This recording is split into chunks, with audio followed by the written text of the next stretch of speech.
Welcome, everybody. Thank you so much for joining us today for our 30-minute Lunch and Learn series with Dr. Karen Bluth, how to not be so self-critical and still be successful. My name is Simone Figueroa, and I am the president of Youth Thrive Educational Services. And for those of you who we have not had the pleasure of partnering with, we are an organization that provides proactive mental and emotional wellness curriculum for college students to help them manage stress, become more resilient, and as we like to say, not just survive college, but truly thrive. And we are so excited to have Dr. Karen Bluth here today, who is one of our key contributors.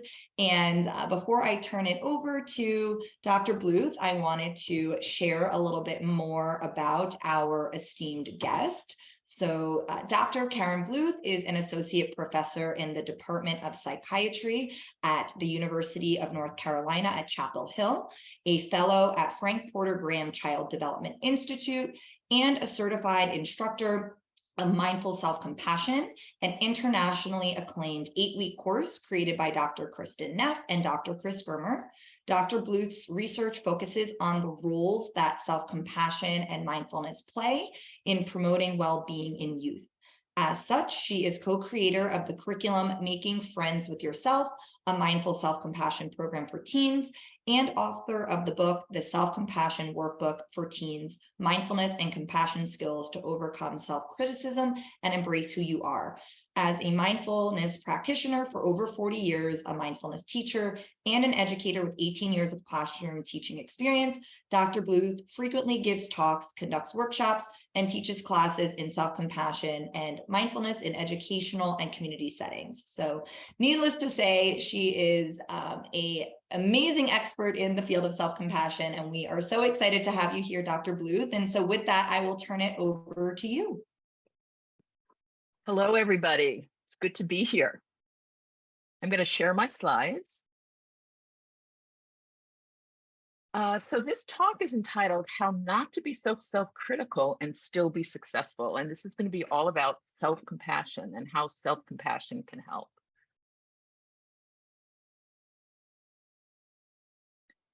Okay, I'm not able to advance my slides. Let me try one more time.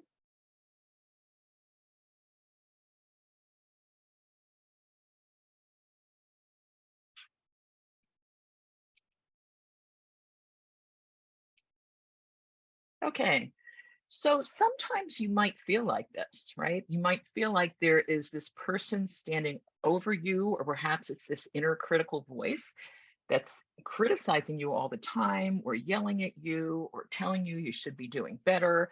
Um, yeah, or perhaps you feel something like this. You feel overwhelmed. You feel like your to-do list is really long. You feel like you're never going to get through it. You're feeling completely overwhelmed, and you're criticizing yourself because you can't get through it. Or maybe you feel like you're totally drowning, and your critical voice comes through because you just can't handle everything that's on your plate. So, self compassion is something that can help with this. But rather than explain to you what self compassion is all about, I'm going to lead you through a little exercise that can help to really clarify it for you a little bit better. So, what I'd like you to do is think about a time when you've had a close friend who was struggling in some way and they came to you.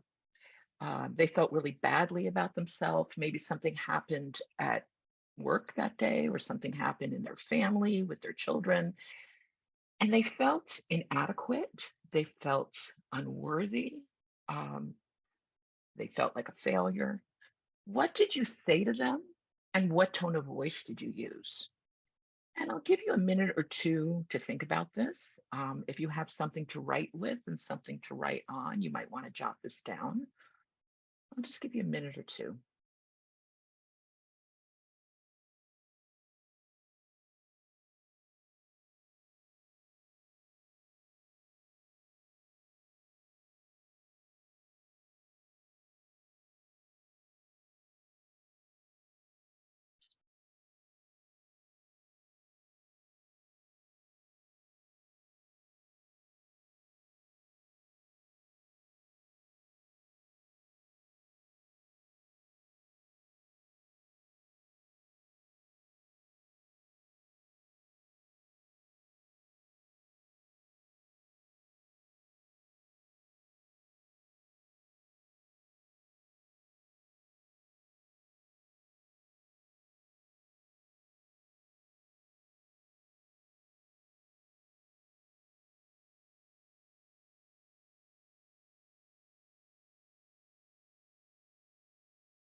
Okay.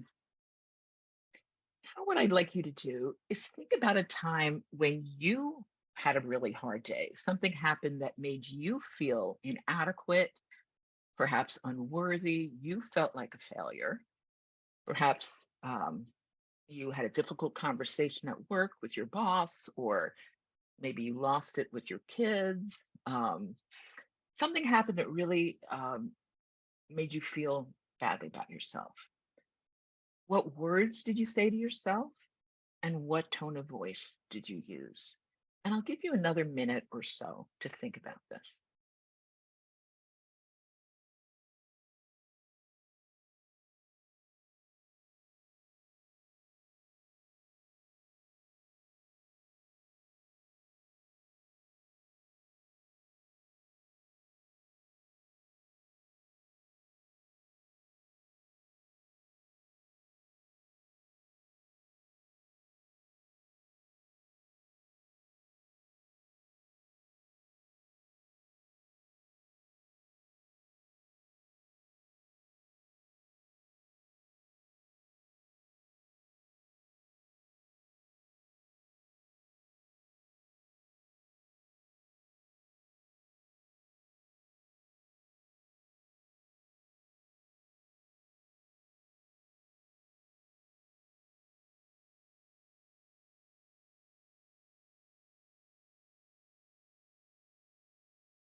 Okay, so if we had more time, if this were a longer session, I would ask you to share what you discovered from doing this exercise. Um, but having done this exercise many times with many different groups, I can share with you that about 80% of people find that they're much kinder to their good friends, they're much kinder to others than they are to themselves, and that they treat themselves much more harshly than they treat their friends. They say things to themselves that they would never in a million years say to their friends. So we define self-compassion as treating ourselves um, at difficult times in the same with the same kindness, with the same tenderness that we treat our good friends. Okay, I'm having trouble advancing again. For some reason, it's not advancing. I'm going to have to stop sharing and reshare.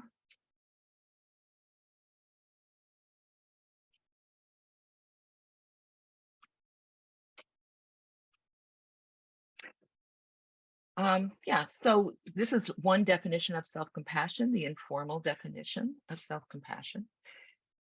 There's a more formal definition of self-compassion that has these three different components. And this is using the definition of Kristen Neff, who um, came up with this definition and published it, and also operationalized the concept of self-compassion in 2003. So the first component is mindfulness. And in this context, in the context of self-compassion, mindfulness is having a balanced perspective. So when this difficult thing has happened to you, or you've had a rough day, um, saying to yourself, you know what, this isn't the end of the world. This will pass. Maybe it wasn't my best moment, but it's not forever. The other extreme of that is over identification or exaggerating, overemphasizing, and that's spinning out, feeling like, oh my gosh, I'm going to go into work tomorrow and I'm going to lose my job. I just know it. The second component of self compassion is common humanity. And common humanity is the understanding um, that whatever we're experiencing, whatever difficult emotions we're experiencing, this is part of the human condition. It's normal to feel sad or lonely or angry or disappointed or hurt. It doesn't mean that you've done something wrong. It doesn't mean that you're somehow flawed, but this is what people go through. This is what it's like to be human. And yet, what most of us feel at the time, in the moment that we are struggling, is that we feel very isolated. We feel like we're the only ones, that everybody else is just doing great, and we're the only ones struggling in this way. And then the third component is self-kindness. So when you're actually experiencing this, being kind to yourself, saying some nice words to yourself, the kind of words that you might say to a good friend. Yet often what we tend to do is we tend to be very self-judgmental and very self-critical and mean to ourselves often. So these are three different parts or components of self-compassion. I wanted you to walk away with a couple of tools. So I'm going to teach you some of the, actually two different tools, one formal and one informal, that we teach in our self-compassion classes. This is what we call supportive gestures, is what we call an informal practice, because you could do it in the moment when you're feeling a little bit stressed or upset. And you could just go right into this. Um, we do these kinds of things for other people all the time. We would think nothing of giving a friend a hug if they were feeling down, or putting our arm around them or patting them on the back. But we don't generally do those things for ourselves because we're just not raised to. It's not part of our culture, but we can learn. We know it works because well, one, there's research studies that have shown that it works, but also it produces a physiological response, a release of the hormone oxytocin, which is what we call the feel-good hormone or the cuddle hormone. So what I'm going to do with you now is try out a few of these gestures. And if you're more comfortable closing your eyes, you can close your eyes while you do them. It's a little bit easier to get in touch with what it feels like when you do these gestures. So we're going to try them out so that hopefully you can find one or two that you can take with you that's comforting and supportive to you. All righty, so the first one is just rubbing your two hands together. Just noticing what that feels like. Noticing the warmth, perhaps, it's generated.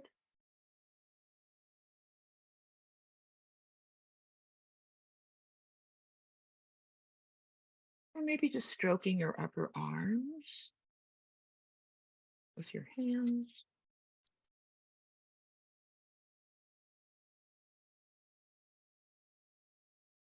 Giving yourself a little squeeze, a hug.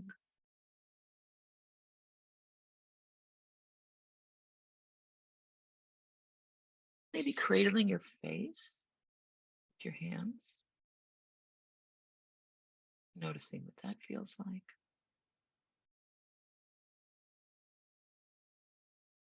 Maybe just putting one hand over your heart. Noticing the slight pressure of your hand on your heart.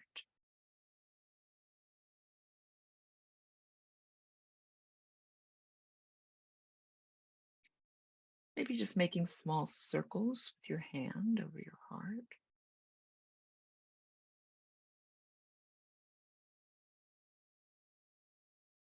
Maybe two hands over your heart.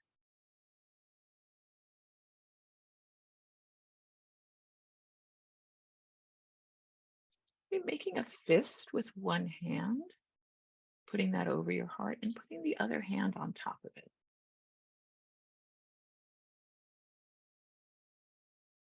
And seeing how that feels for you.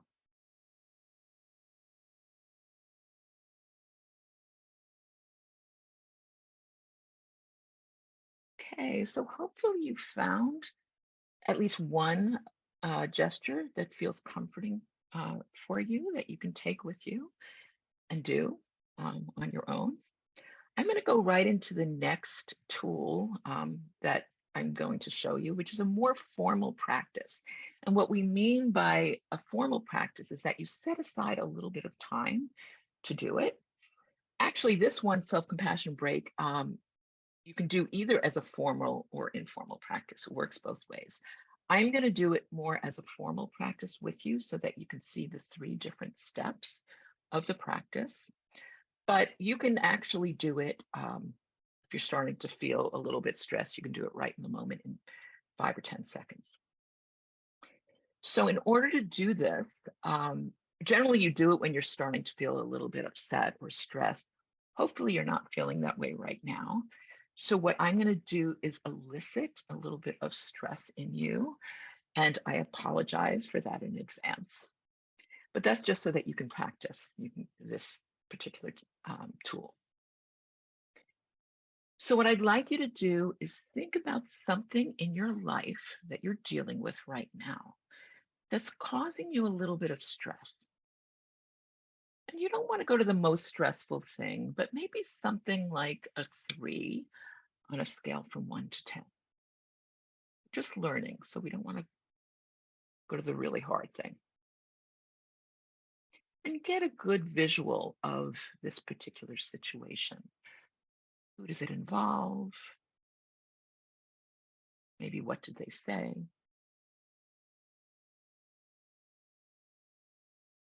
And so you can get a good picture in your mind.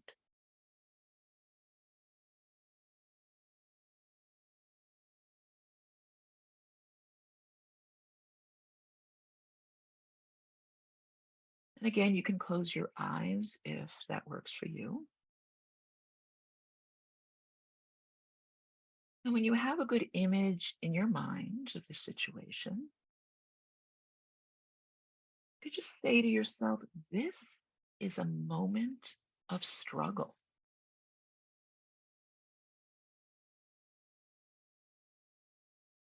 This is a moment of struggle.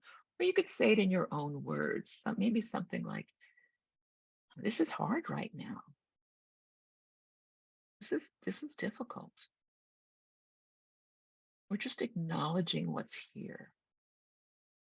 And this is the mindfulness component of self-compassion.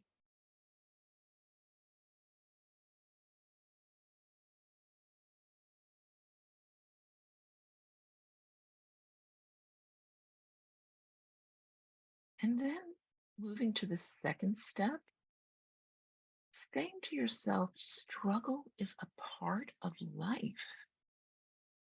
Struggle is a part of life. I am not alone. We all experience difficult emotions from time to time.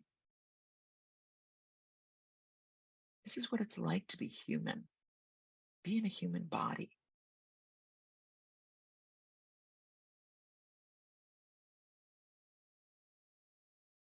And this is the common humanity part of this practice.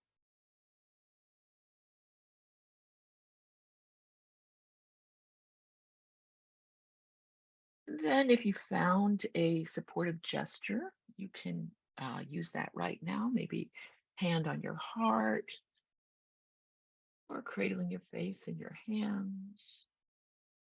Maybe 2 hands on the heart. And saying to yourself, so may I be kind to myself right now. May I give myself what I need. Maybe saying some kind words to yourself. Like, you'll get through this, or I'm here for you, or this won't be forever.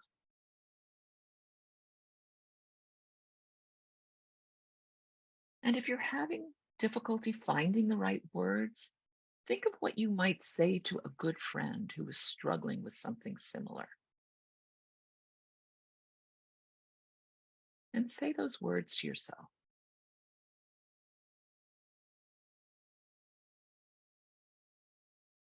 Maybe just simply, don't worry, everything's going to be okay.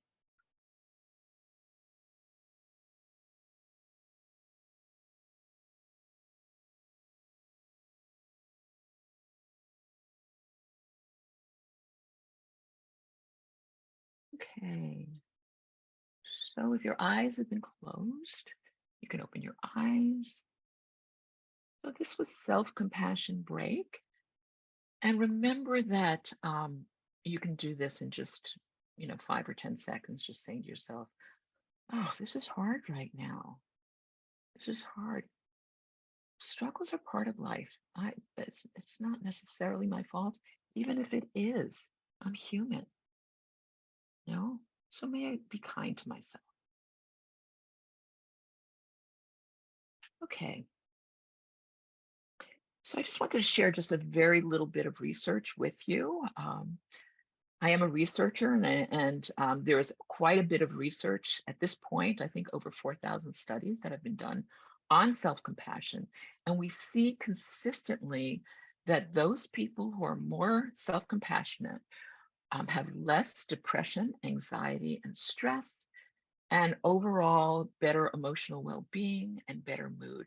And we see this with, and what I'm citing here are several different meta-analyses. And so what meta-analyses are, if you don't know, are their summary of studies, a statistical summary of studies. So this covers probably over 100 different studies that have shown this overall.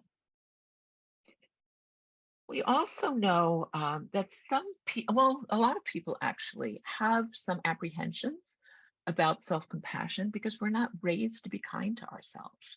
We're raised to be kind to others. It's not part of our culture. And one of the biggest apprehensions that people have is that it's going to kill their motivation, that they're going to end up lying on the couch, watching Netflix, and eating candy or whatever. But actually, what the research has shown us is that this isn't true, that in fact, the opposite is true, that people who are more self-compassionate are actually more motivated to move outside their comfort zone and to try new things. And if you think about it, this isn't so surprising because people who are self-compassionate have less fear of failure because they know if they try something and they fail at it, it doesn't mean they're a failure. It simply means that that particular thing didn't work out so well for them. And that maybe they need to try a different way, maybe they need to try harder, or maybe they just need to try something else, right? So we know that that it actually makes you more motivated, that people who are more self-compassionate are actually more motivated to take on challenges. Some people are afraid that it means that if you're self-compassionate, you're going to be lazy, or you're not going to take responsibility for your behavior, particularly your mistakes. But yet again, we know that that's not true. We know this from a number of research studies that show that in fact people take greater responsibility for their actions. And again, because it doesn't reflect on their actions, don't necessarily reflect globally on who they are as a whole person. They reflect on the action, that particular action or that particular behavior, not who they are as a person, that they're still a good person who made a mistake. So, okay, so I'll apologize and take responsibility for my behavior. Okay. So it's interesting, we in our society, in our culture, we spend a lot of time reading about self-improvement. And the underlying message of self-compassion is that when we truly accept ourselves for who we are, then we're more able to change. And this particular quote was not about self-compassion. This is from Carl Rogers, who was a psychologist some time ago. But I really like this particular quote because I think it really speaks to what self-compassion is all about. Self-acceptance, and at the same time, taking responsibility for behavior.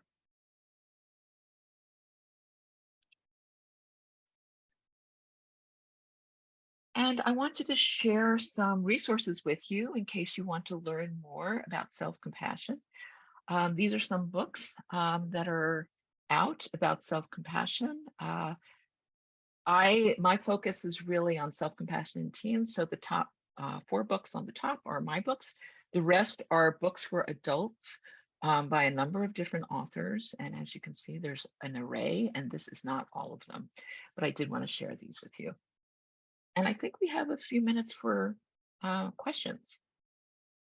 Yes, thank you so much, Dr. Bluth. So if anybody has any questions or comments on what this was like, delving deeper into self-compassion, please feel free to type them in the chat or the Q&A function.